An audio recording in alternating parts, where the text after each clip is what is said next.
including mobile phones, should be switched to silent.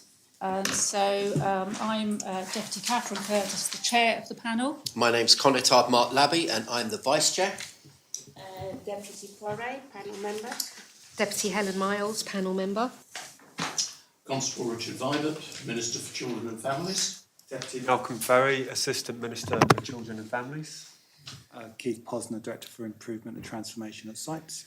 Bob Sainsbury, Chief Officer at SIPES. Anne Homer, Head of Finance Business Partnering for SIPES. Donna Marriott, Director of Children's Services. Okay, thank you everyone. So if I start these questions off. Minister, we note from your letter to us on the 6th of September that business plans will not be completed until the end of 2024 and published in early 25. How do you propose robust scrutiny of these plans if they are not available? Well, it's a very good question. So we've got the reform programme, which has been obviously being redesigned, so that will build the plan, the big plan in terms of the financial oversight and the shape of the programme and the three work strands that sit underneath it, and that is having governance via the programme board that's chaired by Rob Sainsbury, the Chief Officer. Maybe we can see some plans before. Oh, yes, we will. Yes, we're quite happy to share those with you. We can do that. Yes, absolutely, yes, yeah. Okay, and that would be really helpful. Yep. Of course. Okay. Can you confirm if the priorities for 2025 will likely be very similar to those of 2024, or tell us any changes?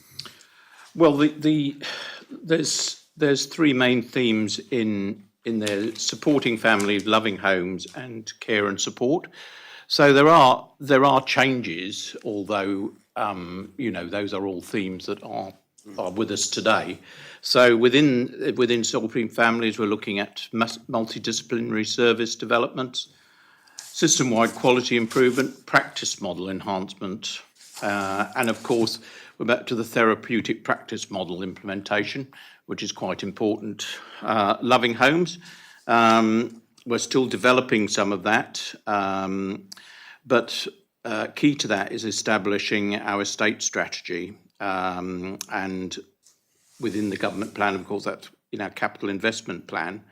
The estate strategy is basically ensure that we have sufficiency and that we have homes that are really designed for the children rather than homes that we've inherited that may not be particularly suitable. And we come back to the last meeting where I said that we're looking at existing properties, refurbishing them in a way that make them as suitable as possible for the young children.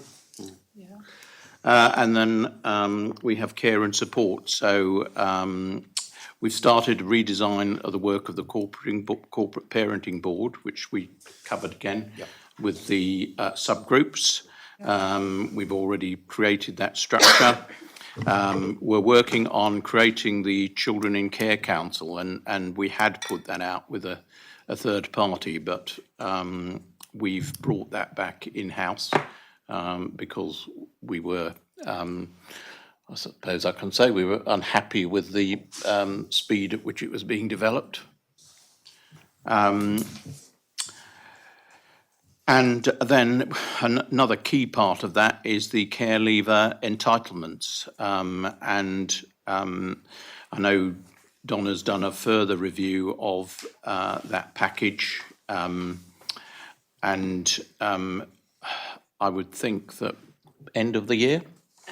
Due to report back to the Corporate Parenting Board, I think on the 4th of December. 4th of December, yeah. Will be concluded. Yeah, so people involved in that. is that something we can share with the scrutiny group before that meeting? Yeah. Are you happy, or do you want to do it after the? We get. I mean, it'll come to the board for a decision on whether the board's happy and wants to progress what the recommendations are. So it might be better after the board. You happy with that after the corporate parenting board have seen it? Yeah. Okay. Yeah. I think one of the, and it is part of the, I suppose, care leavers package was what we were talking before again, which is, purpose-built housing for care leavers to bring them. I think that's really looking at that 21 to 25 group. 18 to 21, that sort of older group. And Yeah. then how then the 21 to 25s move on to independent accommodation. How we make that a bit more seamless. Yeah. I mean, this is close to independent. There's no residential manager, but we would hope that you'd have, 4 care leavers in one building, but each with their own sort of maisonette that's completely private. And they would continue getting support from us to bring them on to, totally independent living. And I don't think there's actually, is there a strict age limit on that? If somebody wasn't ready, we wouldn't send them on. Just as we have, foster families today who continue with children who are, well, I certainly know one of 21 who's recently moved to independent living. So we don't say, you've reached 21, you're out. You don't kick them out the door. So those are the things that are the changes that I immediately, You mentioned the therapeutic practice, Yes. looking at homes suitable for children, and the corporate parenting board changes and care leavers. Yep. You haven't mentioned anything about CAMS. Is that because it's like business as usual? Yes, I mean, we have our challenges with increased numbers and shortage of medication, and I think those are our priorities into next year. The shortage of medication shows no sign of improving. In fact, I think it's become actually slightly worse Remains in challenging. the last few. Is this few the months. ADHD medication? Yes, yeah. And that's a worldwide issue. So I think, CAMS have got challenges that, perhaps now isn't the time to make any further changes there.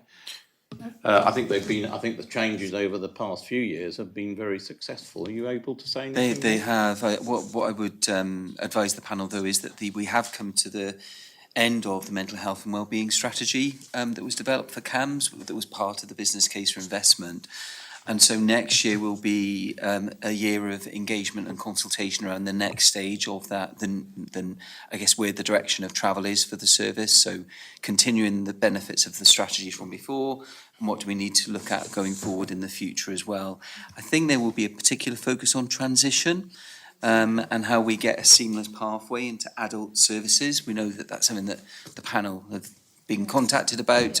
And it needs to be a priority for the service. But as the Minister says, it's really around the activity and managing our activity, which remains high, a lot of demand.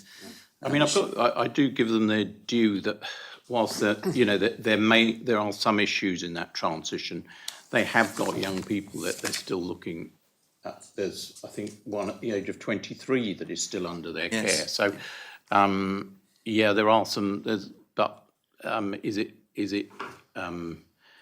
Is a sort of there are areas that need looking at, but overall there's not a major issue with allowing somebody who's over 18 to continue with CAMS. Okay, thanks for that. We note from your letter dated 6th of September as well that the priority for both ministers is the delivery of the government's CSP commitments in relation to children, young people and their families, which were to extend nursery and childcare provision, to provide a nutritious school meal for every child in the state's primary schools, and to increase the provision of lifelong learning and skills development. So can you advise the panel how you've been involved with these, or if they are largely under the control of the Minister for Education and Lifelong Learning? I have to say, they're very much under the control of the Minister for Education and Lifelong Learning. But we do liaise very closely. We have a joint ministerial meeting every Friday. And so there's still, a strong bond between the two departments. So all those areas have been covered. So I've got an awareness of them. I have to be careful of, there are lines I can't, I don't want to interfere in an area that is no longer mine, but we both welcome each other's input. So I think that's very healthy at the moment, very healthy relationship that allows us to have, not so, but an overall awareness of each other's portfolios. Okay, thank you.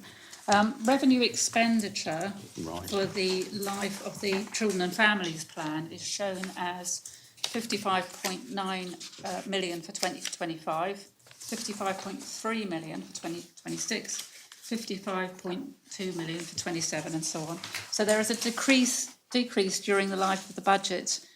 Do you think these figures are adequate for what you're hoping to achieve? Keith, do you want to? Yeah, and also I will ask Anne and Donna to come in as well. Yep. I think what this obviously reflects is the department and the government's commitment to value for money. And also it within those figures, it also reflects the ambitions around reform as well. So the department's been engaged in looking at rebasing budgets and understanding spend within particularly the social care service, which Donna's been leading along with Anne, and that's then outlining how the reform programme will develop over the next 3 years. So I'll just pass over probably to Anne and Donna just to give a bit more clarity there. Shall I go? So the reducing balance is to do with the savings targets being played out through the government plan, and the bottom line is likely to change because we've made the split between the two departments in a bit of a hurry, and some of the central departments will need a bit of adjustment next year. But the reducing balance that you were talking about is entirely the value for money programme, and also one of the original growth plans from 2023 was a growth award of 1.3 million for social worker recruitment and retention that went down to 900,000 in 2024 and settles at 450 because there was a package of non-recurrent actions that were taken. So there's new savings targets, and then there's the profile of the original 23 investment that tapers down. So that's why the sums go down. There's two things. Okay. Right. Yes, because I was going to ask what areas will be impacted most by the decrease, but you were saying that's social worker recruitment, the plan that was... There was an injection in 2023 to stabilise the workforce at that time, and that is working its way through and has shown great improvement under recent leadership. So it's solely... Is there anything else that would be impacted by these decreases, do you think?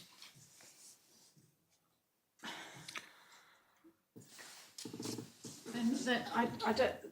So that particular piece was a planned... Yeah, and it's going down. The savings targets that all departments have are split into three main categories. One is around senior posts, which is fairly small in this area. Another is around exiting Liberté House. So we will lose the cost as well as the budget because we won't need the budget. So that will have no impact as the services are consolidated in other existing buildings, and then there remains a residual target which the service will tackle to become genuinely more efficient. So, we're in a fairly good position with that. We would just highlight that there will be no impact on frontline positions, and the service is still in a position of growth.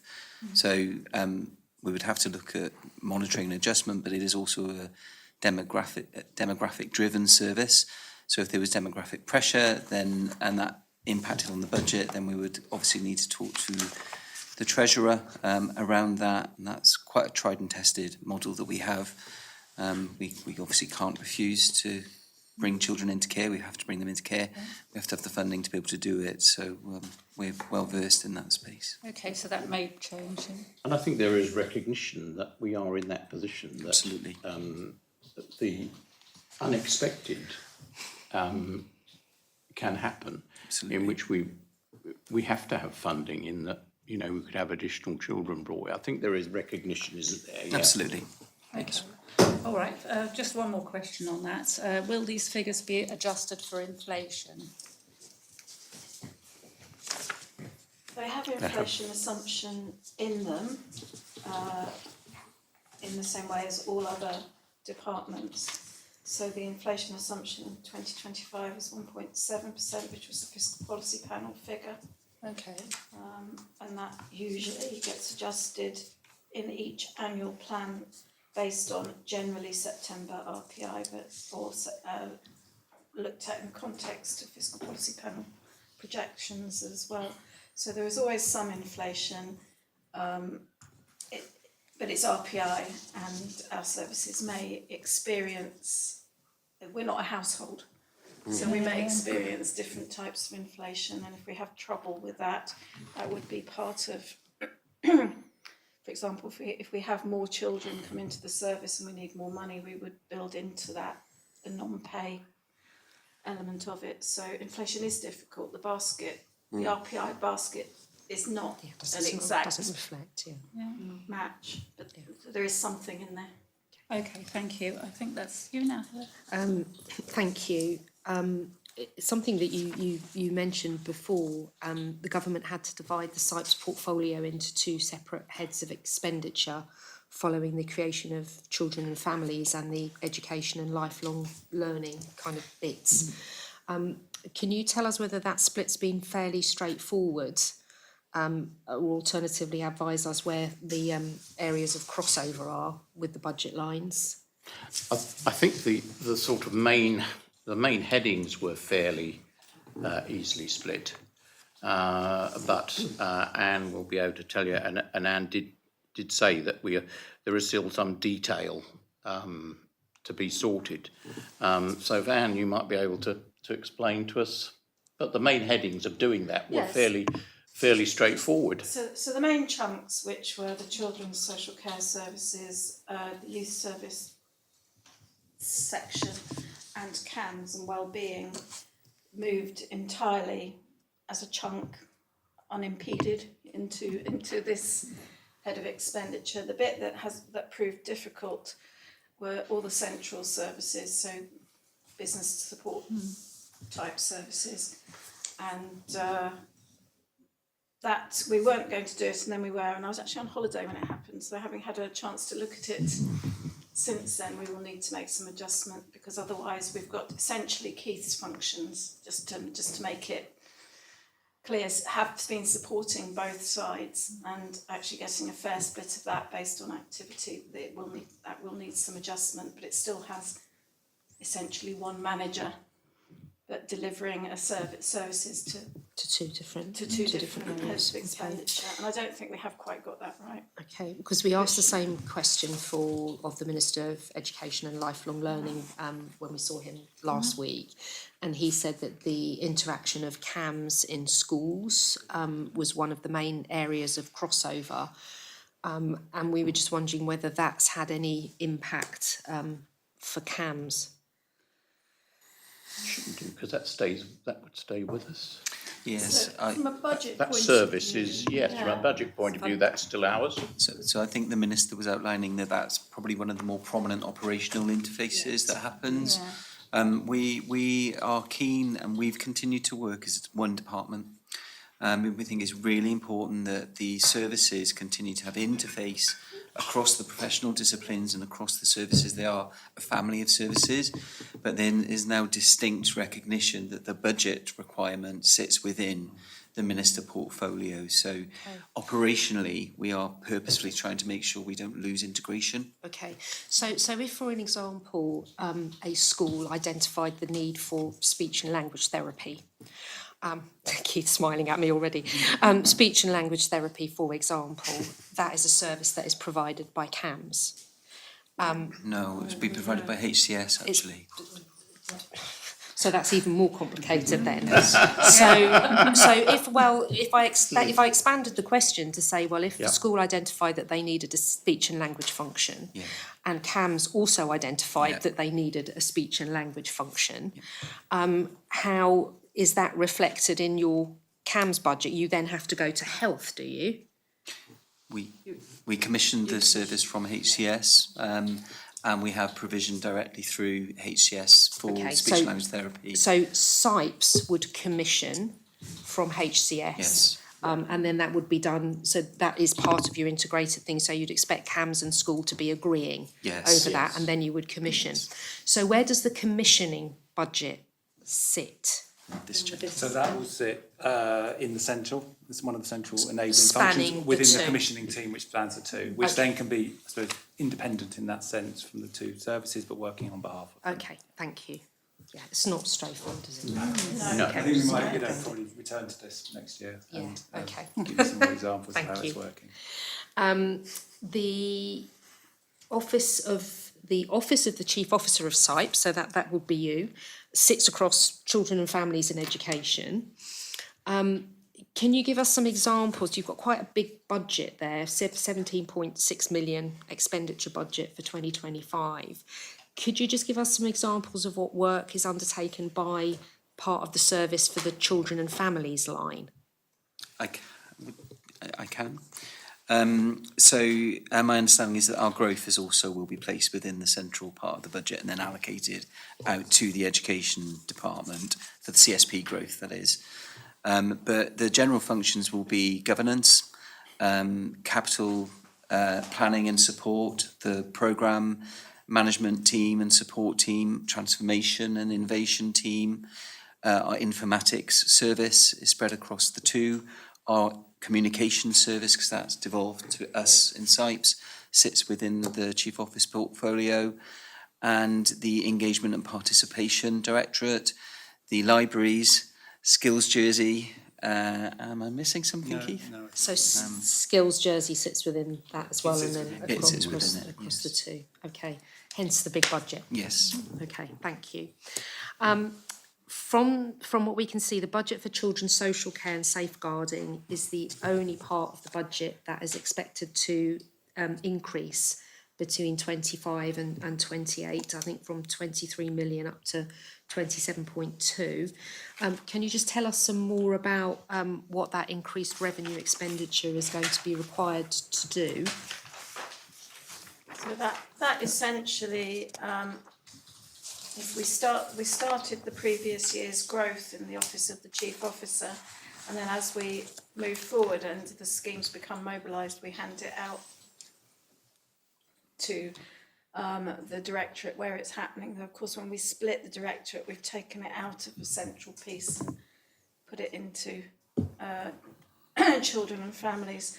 So it's really just, it's now sort of owned as a pot, and it's being deployed via the reform programme. Okay, thank you. In the hearing on Monday, Minister, you advised us that there were vacancies across children's social care that were being filled by agency staff.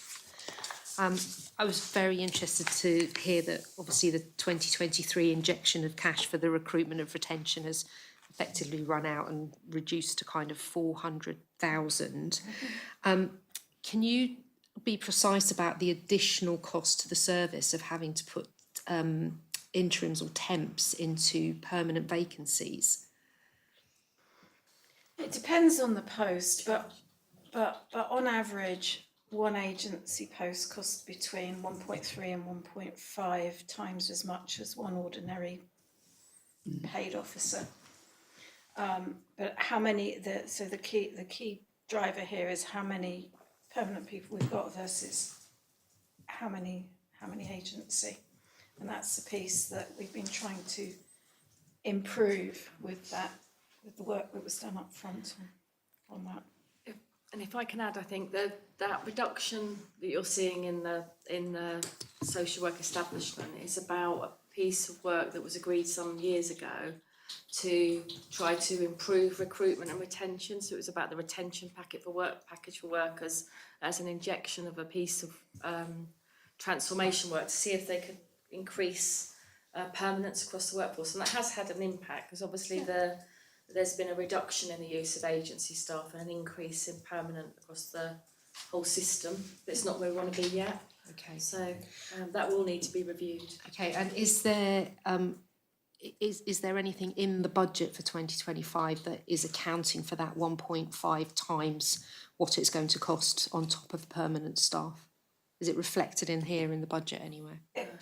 Well, it's reflected in the plan against the total budget, including the growth monies that I mentioned.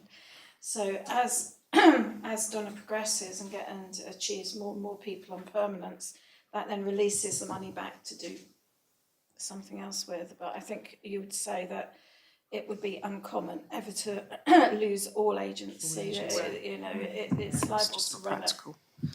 a minimum Probably of 30% if 20%, probably probably 30. on an island, probably. But we haven't. To be 30%. fair, we haven't done that work yet. So we've got a piece of work. So we've done the reform, the front end of the reform programme.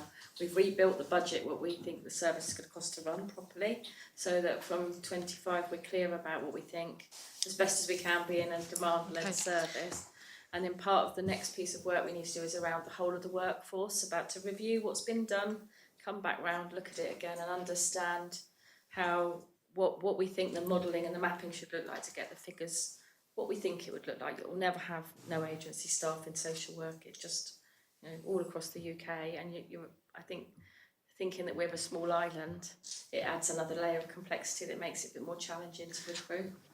Can I just ask, what would be a good figure, do you think, to aim Probably, for? I think probably without doing the modelling, accepting that that's not been done, and this is a bit of a guess, probably about 30%. I think you could sit.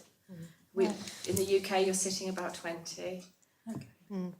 And I guess I think what you'd think is we'd be thinking today, I think we're at about 40%, so or a little bit over that. You'd be thinking that over time you want to be chipping away and bringing that down all of the time through all of the different things you've got, whether it's your on-island degree or, all of those things together should help to add a reduction in agency and an increase in perm. But you'll probably get to a point where... So your target is really 30%? In the back of my head, but we haven't done the modelling yet, so we do need to do that to be accurate. Okay, thank you. Additionally, there is a piece of work to have a look at buying that more smartly. Yes. So we would be hoping to improve the cost. Thank you. And presumably there's other opportunities for working with the Minister for Housing about key worker accommodation and the like, and availability of rents and appropriate accommodation and the like with the slack that we've got in the system. That helps. That is that work in hand, Minister? We've done. I mean, that's been part of the reform work that was done about the offer, about accommodation and the system that you've got about how you support onboarding and bringing staff in. That's all part of the offer. I think we would want to review that. We want to refresh the whole of the recruitment and retention strategy. It's what you would do naturally. So I think that work does need to be done as the refresh of the reform. It's just we've started at the front end of the loving homes because it's probably the biggest thing to really get timelined in, because it's going to take a lot of years. So we've been working our way through the system. So is there there's no money in the 2025 budget to review and refresh the recruitment and retention strategy? There will be money to do we will do the review. Absolutely. What the issue that there's a reduction in the offer that there is to social workers as part of coming on island. You pay a retention fee to that. That offer's not built in the future modelling, basically. Okay, thank you. So that's just not in there. So that's why it looks like less money, Okay. because that offer's not built in. We need to review that, and we might say, actually, we do need it, but we need something different, and then we'll need to build in that into the budget again. Thank you. But the strategy will get done as part of the reform programme as a natural course. Thank you. Can you give us an example of some of the services that are funded under the Integrated Services and Commissioning Service line? Because again, that budget is due to decrease 25 to 28 from 10.5 to 10.4 million. So would this be CAMS, youth service, early help services? Right. Does it include grant funding, the decrease as well? No, that would sit within the commissioning department. So the integrated services budget will reflect the directorates of early help. It will be part of what was the IIYS. Yep. And I believe that CAMS still remains under the actual head, the portfolio heading. Yeah. Is mine. So it's those three main functions. Okay, thank you. When I fiddle with this, I might make the names take the More opportunity. obvious. to make the names more obvious. Okay. Will the IIYS continue, or will that? So shall I pick that? Yes, yeah. So, because that's part, so the first strand of the reform programme, the improvement programme is the supporting families. So that's about developing a multidisciplinary service across the whole of children's.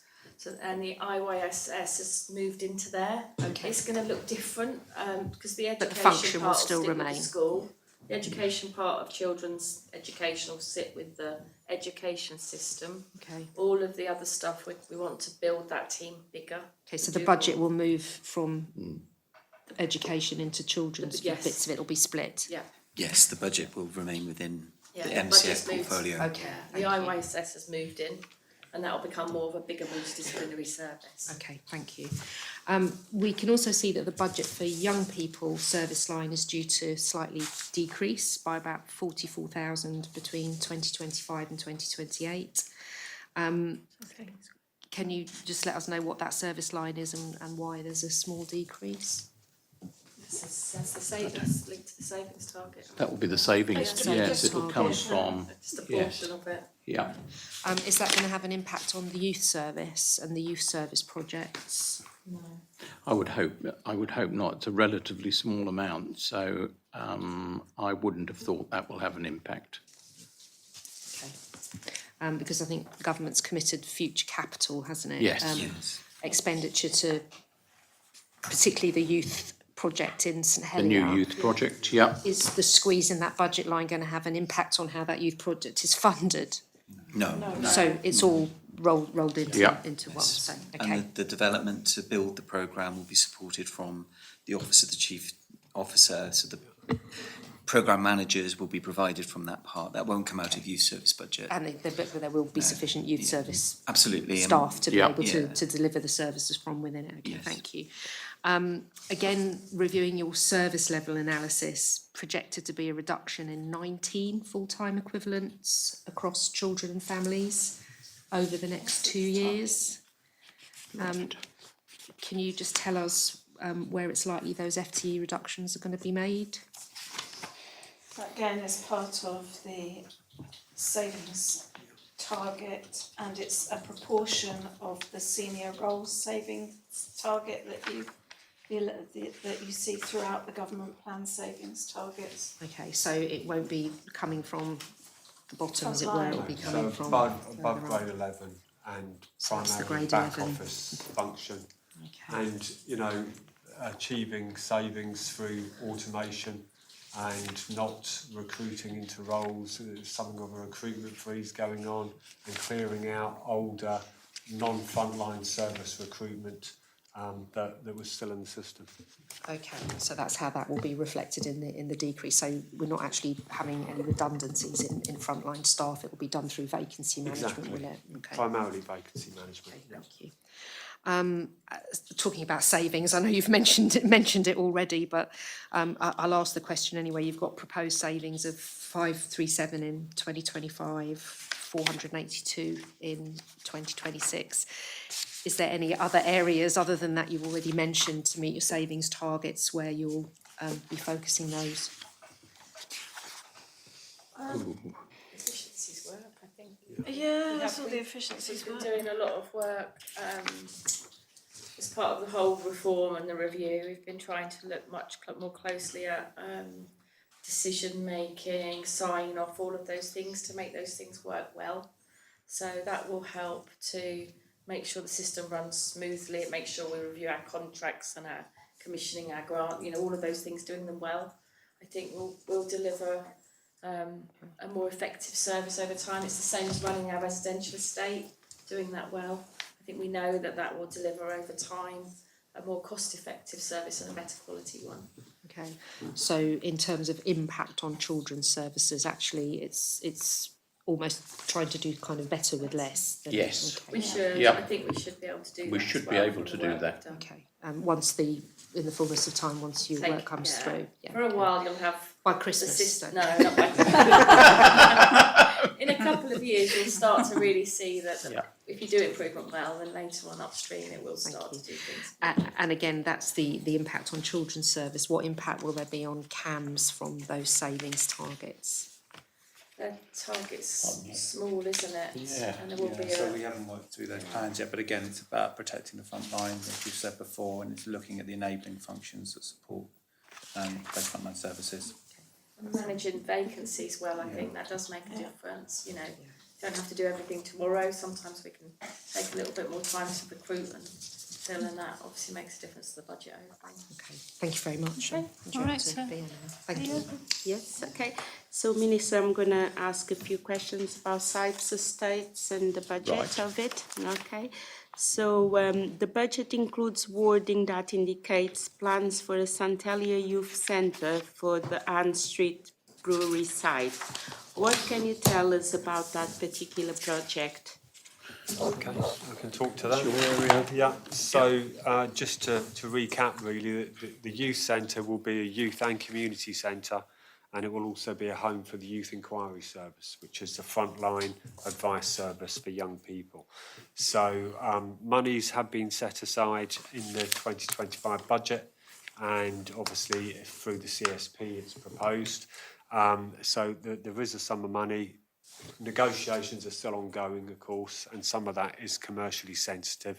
But the plan is to have a site on the Ann Street brewery site, which will cover both of those functions for young people. We'll include an inside hall, we'll include a kick pitch, which is on the roof. And, you know, the important thing that we're doing at the moment is engaging with the neighbours, because although there's a lot of development going on in that area, there's also lots of existing households in this area. So we want to make sure that whilst it's a great facility for young people, other people in the area aren't adversely affected. So we're engaging with neighbours to see how we can, you know, make it as least disruption to their lives as possible, bearing in mind that some people living in that area, it might be a fantastic youth facility right on their doorstep. So we've already had some pre-planning advice, and one of them is to decrease the lighting on the kick pitch outside so that there's no light pollution into people's homes, and there's some sensible measures that we can take to reduce noise and also dispersal at the end of the session to make sure that not everyone comes rushing out at the same time. They get dispersed through safe pathways, which is of least disruption to neighbours. So to answer your question, the monies are allocated in the budget and will be used for that purpose. Okay, thank you. So on that note, in terms of finances, does the government owns the present site, or would you be considering renting it or further purchase? Yeah, the whole purchase will be built on the developer completely develops a site for us, furnishes it, and then hands it over to us for that sum of money. So are you So we saying the would- site will belong to the developer, and the developer will? Up until the point where it's ready, and then we will be the owner of that site, Okay. lock, stock and barrel. It's not going to be like a 99-year lease, No, then it's going to be It's in gonna come state's across to ownership. us, yeah. Okay. And that was a benefit of doing it because, you know, from an insurance point of view, the developer owns it up until it's ready to hand over. They insure it. If anything goes wrong, it's down to them. Then on day one, it's in our estate and it comes under our insurance. I mean, sounds like a big, quite a large development. Is this been fitting with the current development of the whole area? Yeah. Is it going to work in tangent with it? It's a really important part of that whole development because there's lots of flats that are being built in that area. It's going to be quite densely populated. Yes, you mentioned. Lots of them will be young people with families, and naturally those young people will need somewhere to enjoy. So the plans that we've got for it is it's going to be the best youth facility that we've got in Jersey. There's no doubt about that. I visited Grand Vaux over the weekend, and actually that's a hidden gem in itself. But this is going to surpass that. So there'll be hopefully a climbing wall inside, which will be you know, a real stretch and will really test young people to get to the top of that. Yeah, well, not just young people, of course. That sounds exciting. And like I say, there's an indoor hall so that, you know, whatever the weather, young people can do sports activities inside. So lots of really good activities. Thank you. And within in that line, why was the facility been reprofiled to allow this new youth facility in St Helier to take place? Why was it reprofiled? So what we did is we looked at a number of sites across town. It was really important that we had a facility in the town area. But of all the sites that we looked at, this was the one that ticked all of the boxes in terms of accessibility for young people, in terms of it coming straight into our ownership. And actually, when you look at the plans that we've got for it, it's quite a quirky building. And for young people, that's exciting in itself. So we're going to keep lots of the original features. And you wouldn't have had that in a bland hall. It's not going to be that. It really is going to be something special. And the walls are 4 foot thick as well, aren't Yeah, they? exactly. Nicely soundproof. They are soundproof. And there is some fantastic features. The slight, it's not a downside, but the slight obstacle is it's a listed building. So, you know, there are some restrictions on what we can do, but like I say, in a lot of ways that will make it even more special because it'll bring that old, lovely building back to life. Can I just ask, maybe I missed this, but did you mention the timescale for the project? Yeah, so the plan is to have it in place by early to mid 2028. Right, and maybe sooner if... Who knows? Maybe. Yeah, who knows? It So- would be lovely if it came on stream sooner, but yeah, we're If we aiming for could go 20. back to the Lescape project, Yeah. because that had been put in place before this new town Correct. development take place. Yeah. So, and that's where I really am trying to focus. Yeah. Because the Lescape also was supposed to be a community hub Yeah. and was going to interlink quite a lot of other youth communities and Yeah. bring the youth together. So Yeah. that is kind of been put backwards in a way. Yeah. So if I was to carry on and ask you a bit further on that, has any consultation been undertaken to make this particular decision between the two projects? So the important thing about the Lescape project is whilst that is another built-up area, there is already an existing offer. And so the monies that were allocated to that project were just to make some slight modernisation improvements. So the project, which is in Lescape, will still continue. And the work that was planned will now commence in 2028. So all that's happened is, you know, we've nudged it forward a couple of years to allow us to focus on the town development. It does not mean that the Lescape project won't get exactly what it needs. It's certainly not unsafe or anything like that at the moment. It just needs some little So it's not been modernisation. shelved, it's just slightly delayed. Yeah. But has there been any consultation taking place for that delay? There hasn't, other than the fact that we had to redirect those monies in order to make the town project, you know, to kick it off, basically. I think if you put it in, slightly putting it in perspective, there was, back in 2019, when the St Helier Youth Project was first suggested, there was a budget allocated to it, which then got moved to another project. It did, yeah, In a very similar way. in the same way. I wonder if I could just quickly quote some of your own figures Yeah. for St Helier. Nearly 3,000 children aged 9 to 16 living in St Helier, Yeah. with more than 70% of the homes being flats, Yes, and there's no youth centre. exactly. Yeah. And that's why it really is so important. I think it'd just be worth saying, Deputy, in your question, in terms of consultation, obviously officers from the youth service themselves have given a steer here too in terms of priority, and I think that then goes to the chair's kind of readout of the lack of provision in St Helier. Of course, Lescape does need modernisation, and it is, as you kind of framed it, really important for the community. It's important for the school and the services that go in there.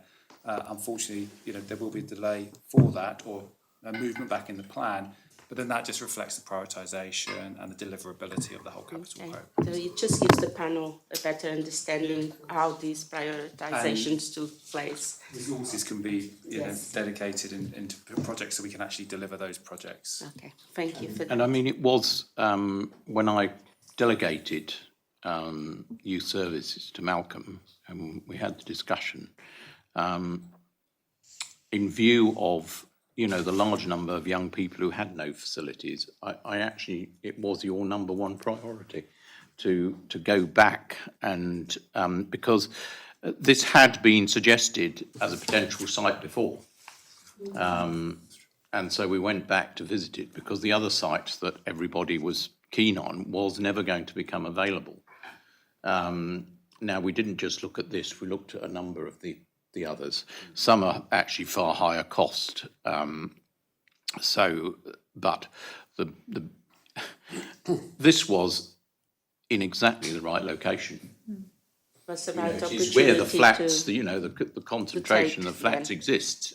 So it couldn't have been in a better location. so in your view, the prioritisation made sense? Made because absolute it was sense. exceptional site Yep. to get hold of. Because there is Okay. no St Helier Youth Centre. Yeah. When you think there were probably around 3 or 4 a couple of decades ago, and one by one they've closed. Gone. Quilla, Like Red, Aquila. Quilla, Aquila was a big one. Red. yeah, Yeah. Yeah, and the youth workers do great work in St Helier. It's just there isn't a. there isn't a, no.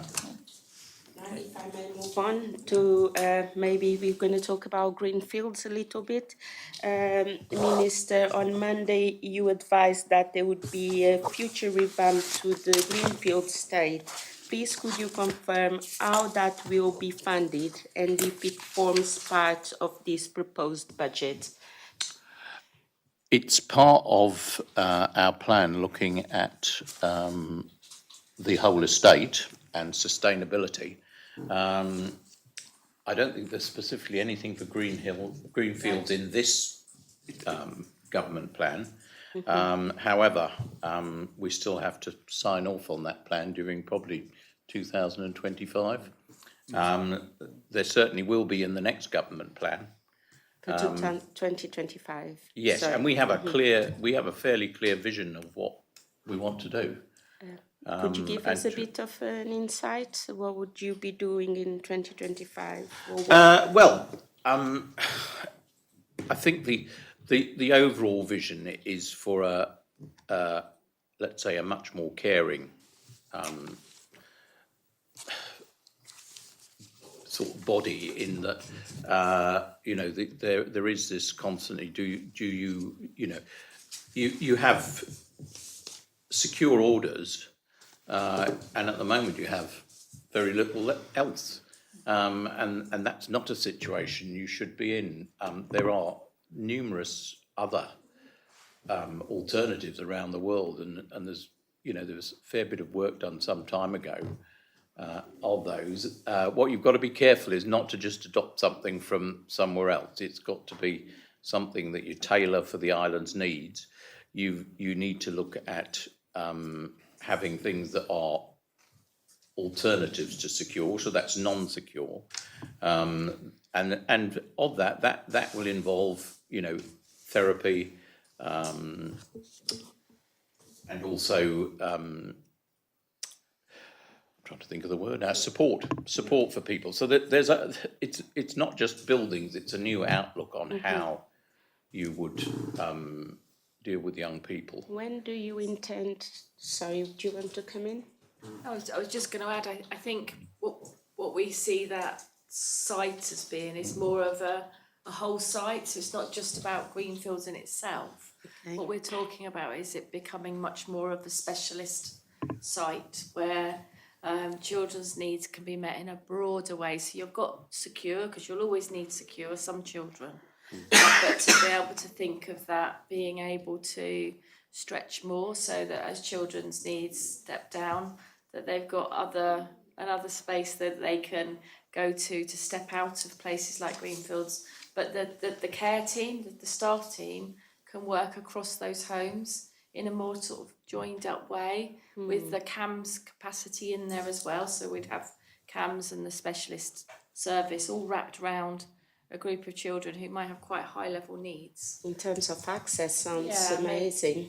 Maybe some thinking about remand beds, because that's been built into Yeah, the law. and that's So all of non-secure that, yeah. remand, because at the moment here, this is another issue, of course. If someone doesn't get bail and they're remanded when they're arrested, the only place to take them is Greenfields, and that's not really right.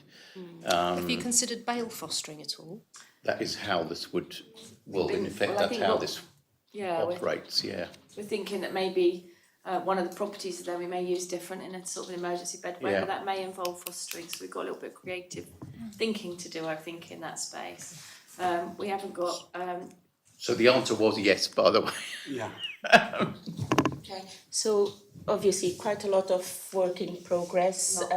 What we would like to do as a panel is maybe possibly to have a look at the plans. When, have you got any idea in terms of timescale when those plans will be available So to be shared? the plan for the whole of the loving home, so the residential plan, is ready almost. What we've not concluded yet is what that specialist site would look like. We've got work to do around Greenfields, sort of the capacity it offers. It'll need some legal changes, so it's quite a big piece of work. And I Maybe think when it you're ties ready into, it also ties into the youth justice strategy as Yeah. well. Because the two must complement each other.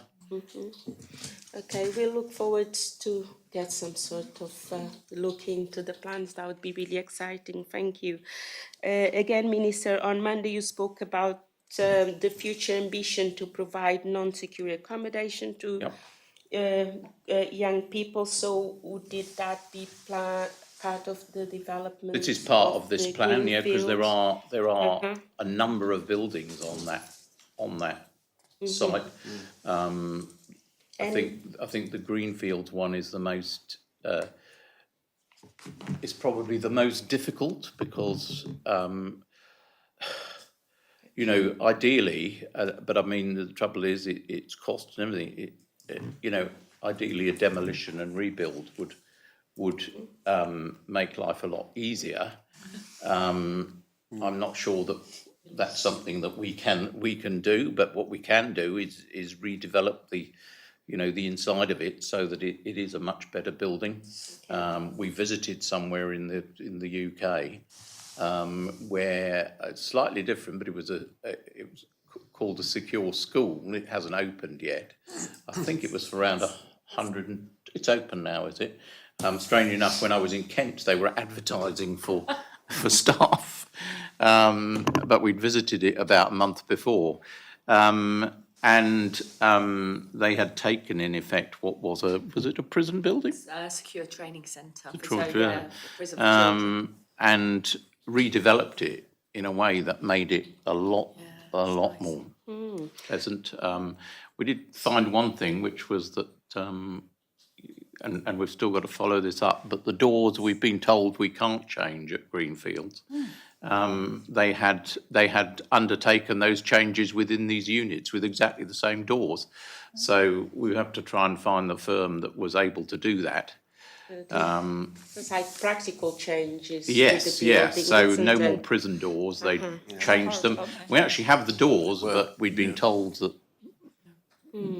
physically they couldn't change them, but we've seen it done. So as well as the doors, Minister, there will be other changes maybe that need to take place. I think there's a lot of. practical? I think there's there'd be a lot of changes we'd want to make. Let's try and complete the plan, and then I'm happy to update you then. Okay, that's fine. I was just going to finish that question and ask if there is any provision to change in law that in your budget to allow for those practical changes for this budget. I think that starts next year, really. All next year. Yeah, so we haven't. That will need Okay. new capital funding. Yeah. But there is obviously money for the residential state built into the budget, which is about obtaining it, maintaining it, and doing things as we need to. So there is a That's budget always in for the that. budget, Okay, yeah. that's great. But Thank the you. actual changes, significant changes in build or The would next need year. capital. Yeah, would need new capital. I mean, I go back to it's you know, the unit in the Isle of Man, which I think is 2 years older, but it's a lot more of a homely atmosphere than Greenfield. That sounds ideal. I suppose that's what Yeah, we would and like it's 2 years to older. have in Jersey.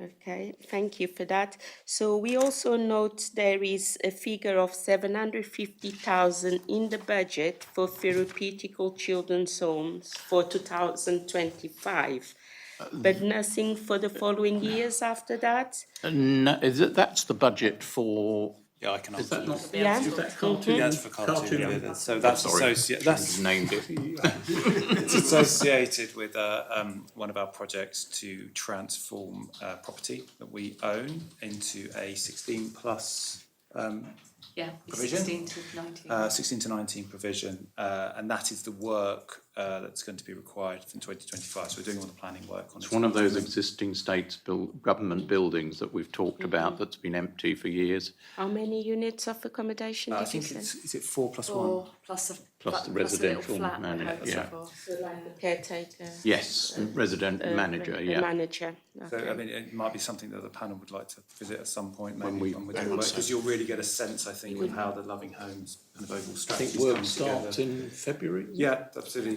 When we can share the plans. That's a problem if you'd like to see those as well. But that's why it's 1 year, because the redevelopment will be done. It'll be finished. And should be finished within the year, so, yeah. Thank you. So my last question for now. At the hearing on Monday, you advised that a number of vacant properties already owned by the government had been identified for use as children's homes in the future. This is one of them. This is one of them. There is another one that we're trying to obtain. Well, it's actually four. It is 4 cottages joined together. And now in a state of almost derelict scaffolding round one of them. But they would make excellent units. If you use 2 cottages for each, you would have homes for 3 children and residential manager on top. Firstly, they're in our portfolio, so we want them allocated to us. I've spoken to the Chief Minister a week ago about this to try and get things moving.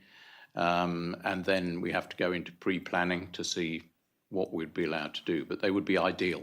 Are they in town? They're just outside of town.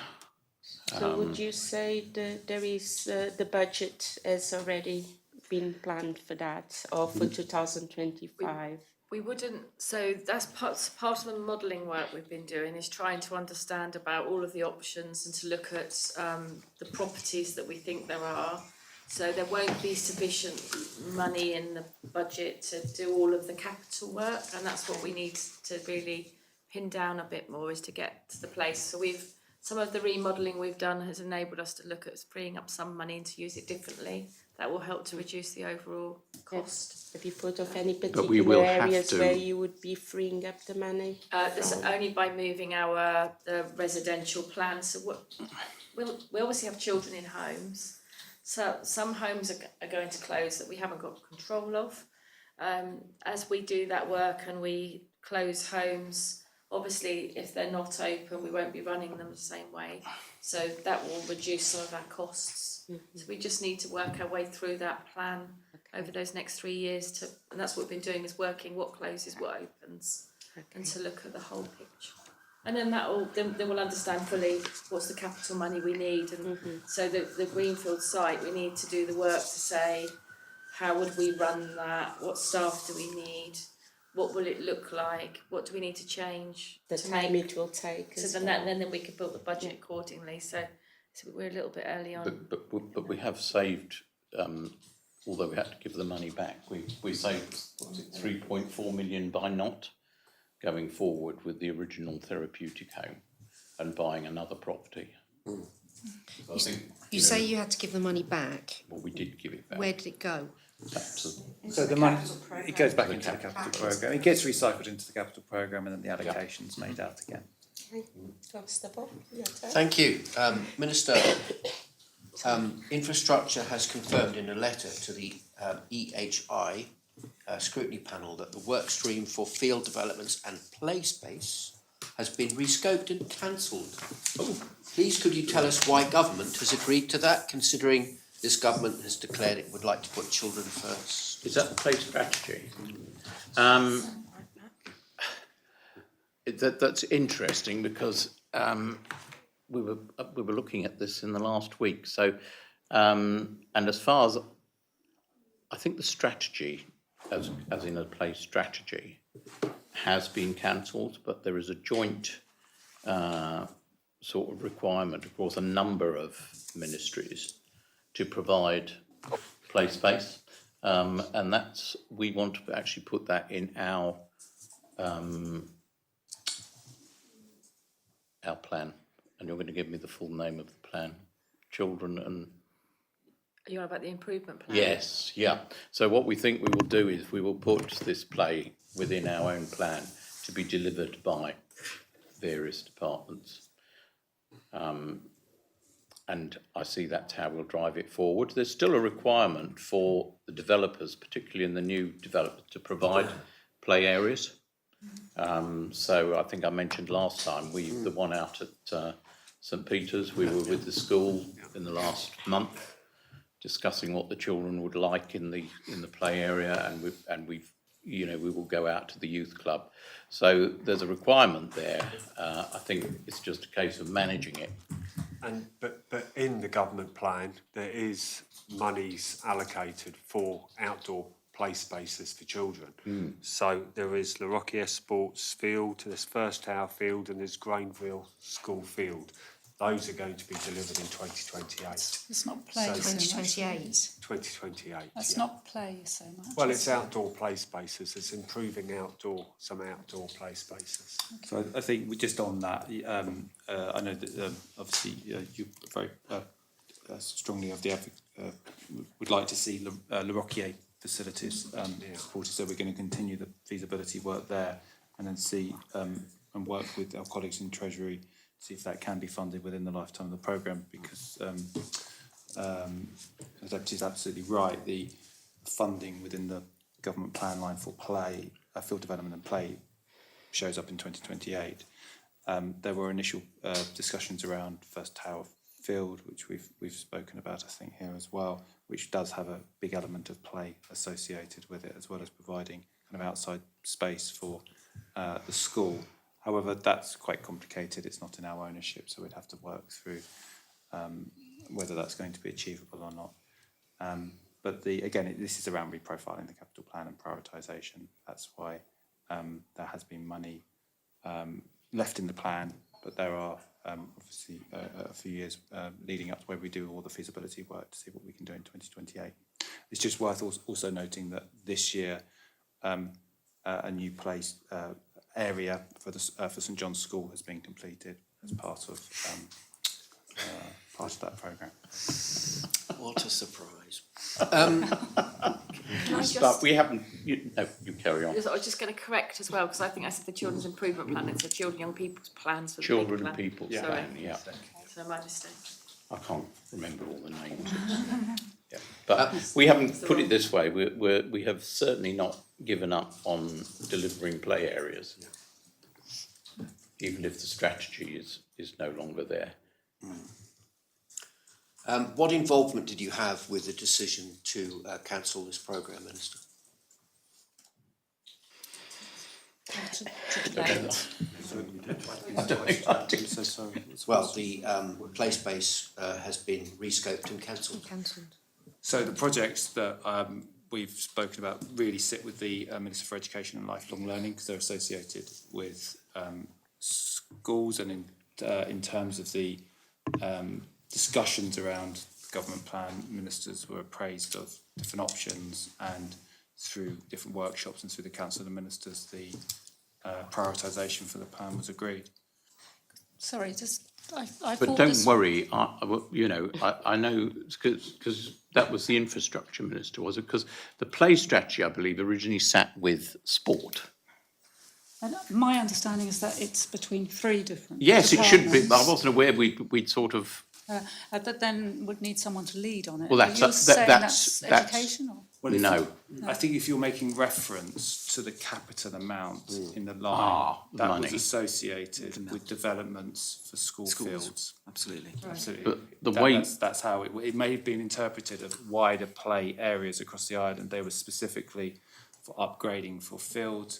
We've gone through a programme within schools around 3G pitches. I mentioned the St John's pitch, and there have been plans. We mentioned Grainfield, the Rockier, and the First Tower. They are ambitions that the Minister for Education and Lifelong Learning has.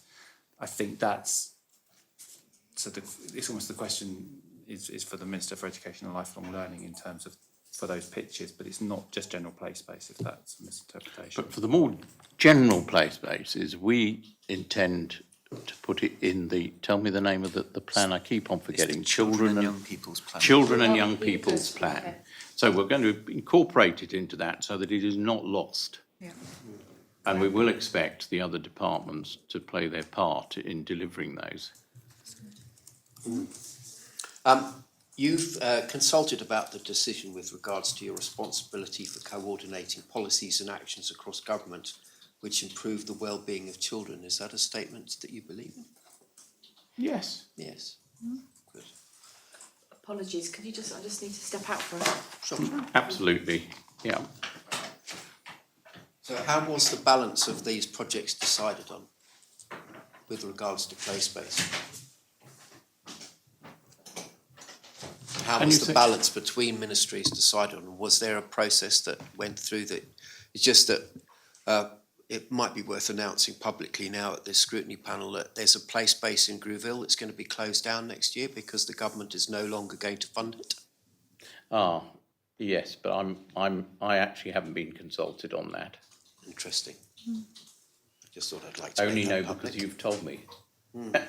Intriguing that Yeah. that's not been communicated across to the Children's Minister.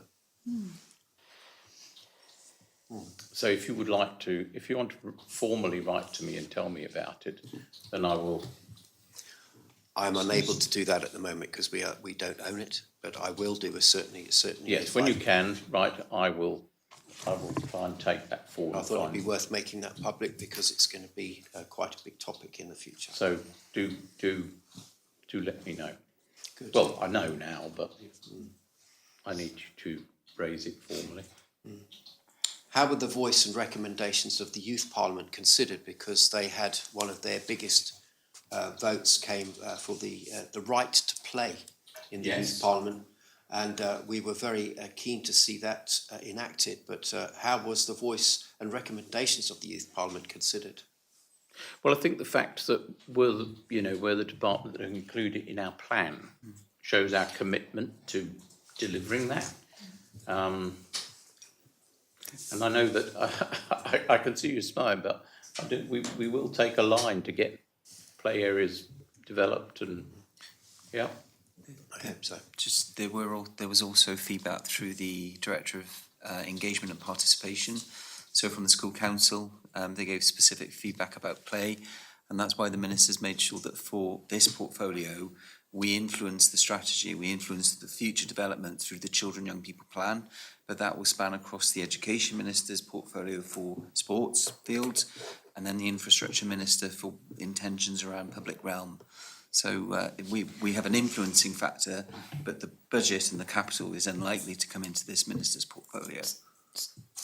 Because that's But earlier, Minister, you said that the play strategy had been cancelled. no, well, you No, said I it's actually been that's cancelled. in the question But plan. as far as I'm concerned, it's live. In fact, in the fact that we have decided to put it into our plan, and along with those two other ministries, ensure that it's developed. Yes.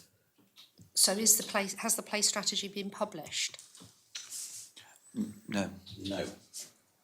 So will publication of the play strategy then come as a part of your update of the Children and Young People's Plan? Yes, because we have a document which sort of predates this, doesn't it? In that we have a play policy that we put together. Yes. So we will certainly use that document.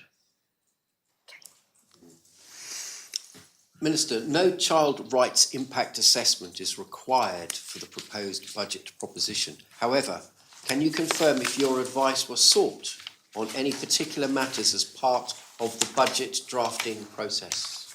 Well, I certainly know that the vast majority of areas are going to produce a CREA in their areas of the budget.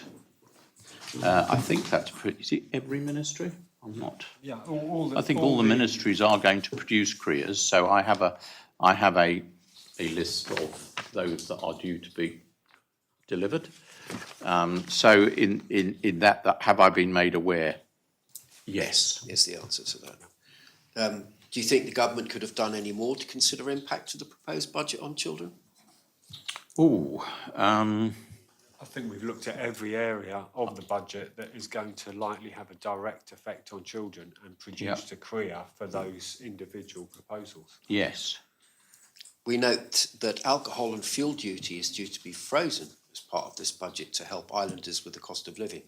But can you confirm what discussions were had by the Council of Ministers to assess the impact or benefits that would have to families? Well, fuel is a relatively easy one. You know, the cost of fuel is it affects us all, whether we drive, whether the goods are being delivered, whatever. So yes, that is obviously freezing that with of benefit to households. When it comes to alcohol, I think that's a slightly different consideration. Clearly, I would have thought that the department involved has looked at the effect on families. I would, but was I consulted? No. Okay, that's honest enough. Thank you, Chair. Thank you, Minister. Okay, so I know we had a brief discussion a moment ago about La Rocchia and other sports facilities, and this question does mention them, but regarding the business justification case for site feasibility projects, which includes the new Montalabby Secondary School, the new North of St Helier School, the new Liscay Youth Centre, upgrades to St Aubyn's Fort, upgrades to La Rocchia and Grainville sports facilities, so including all those things, the conclusion of this business justification was do minimum is the best option. And this was mainly because it fits in with budget resources. So our concern is that policy appears to be based on short-term revenue constraints, and doesn't this cost the island more long-term? Well, the problem is we don't want to go into a deficit situation as a department, and you have to prioritise projects. There are. I look at St Aubyn's Fort. There are some very good existing facilities. I don't think we will allow those to deteriorate, but I don't think at this point we can actually do anything additional out there.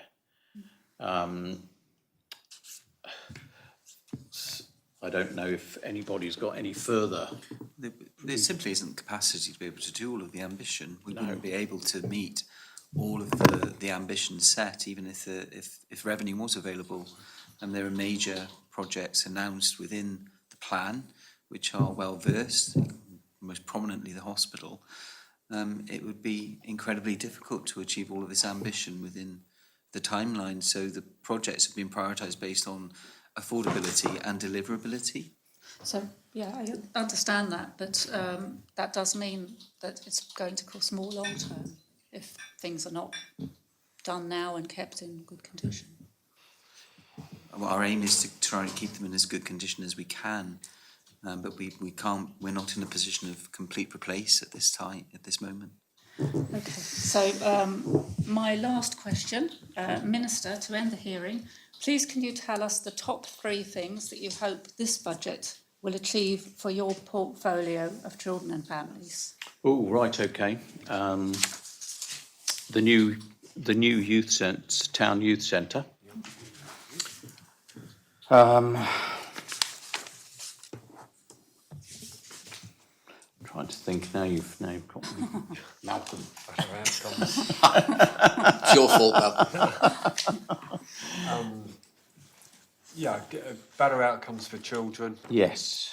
And yeah, the I know play spaces has been spoken about, but you know, in the children, young people's plan, access to be able to play safely is a big priority. I mean, at the end of the day, the overall outcome is the best outcome for all our children. That's what we're aiming for. So as an overall, that would be number one, and all the other things sit beneath it. Okay. All right then.